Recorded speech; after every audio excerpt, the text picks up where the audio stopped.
Pep comments show disconnect as SHT hits the fans again. Pep Guardiola had a thing or two to say about the crowd for the Manchester City vs RB Leipzig match, and it was more than a little ill-advised. Pep Guardiola should probably have been happier.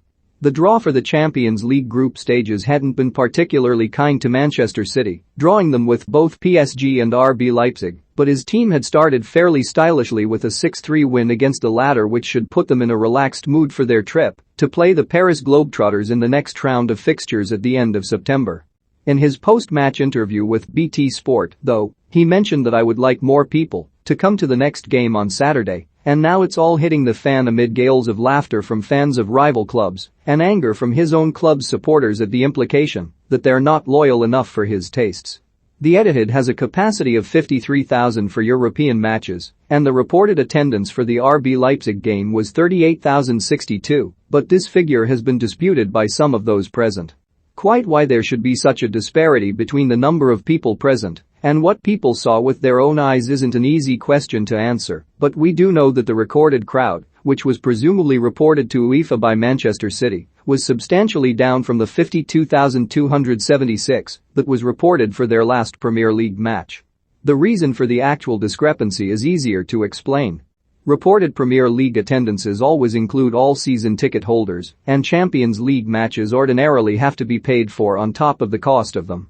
These are, for many people, financially straitened times, and those who have just forked out hundreds of pounds on a season ticket may be unwilling or unable to pay more just a month after the start of the season. And this match was, of course, broadcast live on TV, which gives fans who are unable to or don't want to pay an extra £30 or more to go this match an option, should they wish to stay at home. Everybody already knows the jokes about the Etihad, of course, Manchester City supporters better than most.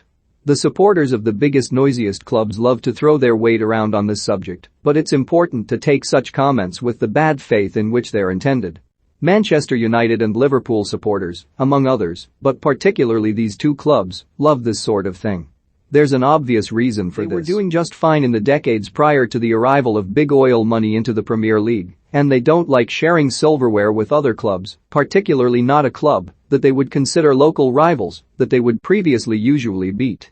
Of course, the witless bants of edgelords on social media doesn't matter, and Manchester City supporters can afford to not be bothered by it all when they've won the Premier League 5 times in the last 10 years. But this particular comment didn't emanate from some anonymous Twitter user or other, it came from the manager of their club, and that makes it a different matter. Not only does it add fuel to the aforementioned edgelords, but it also implies a dismissive attitude on the part of Guardiola towards both the club and its fanbase.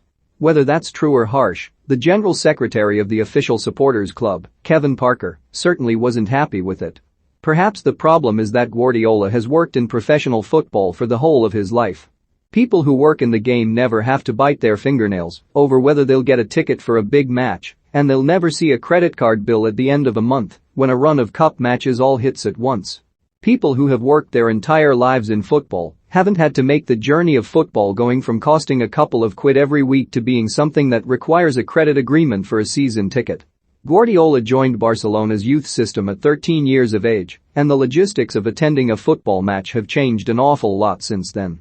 It's very easy for a top-class coach to look up at the stands, see the empty seats, look down at the pitch and the team he's managed to build, and wonder why this achievement isn't being recognized at least by a full house for every home match. But people who are fortunate enough to work in professional football should take the time to stop and engage their brains before opening their mouths on a subject like this. There are likely plenty of people who would have loved to have been at the Etihad Stadium for this match, but were unable to, and for a variety of different reasons. Guardiola's comments after the RB Leipzig were more ill-judged than outright damning. It's possible to understand how perhaps the most talented coach of his generation might get frustrated at the fact that the Etihad Stadium doesn't fill every week.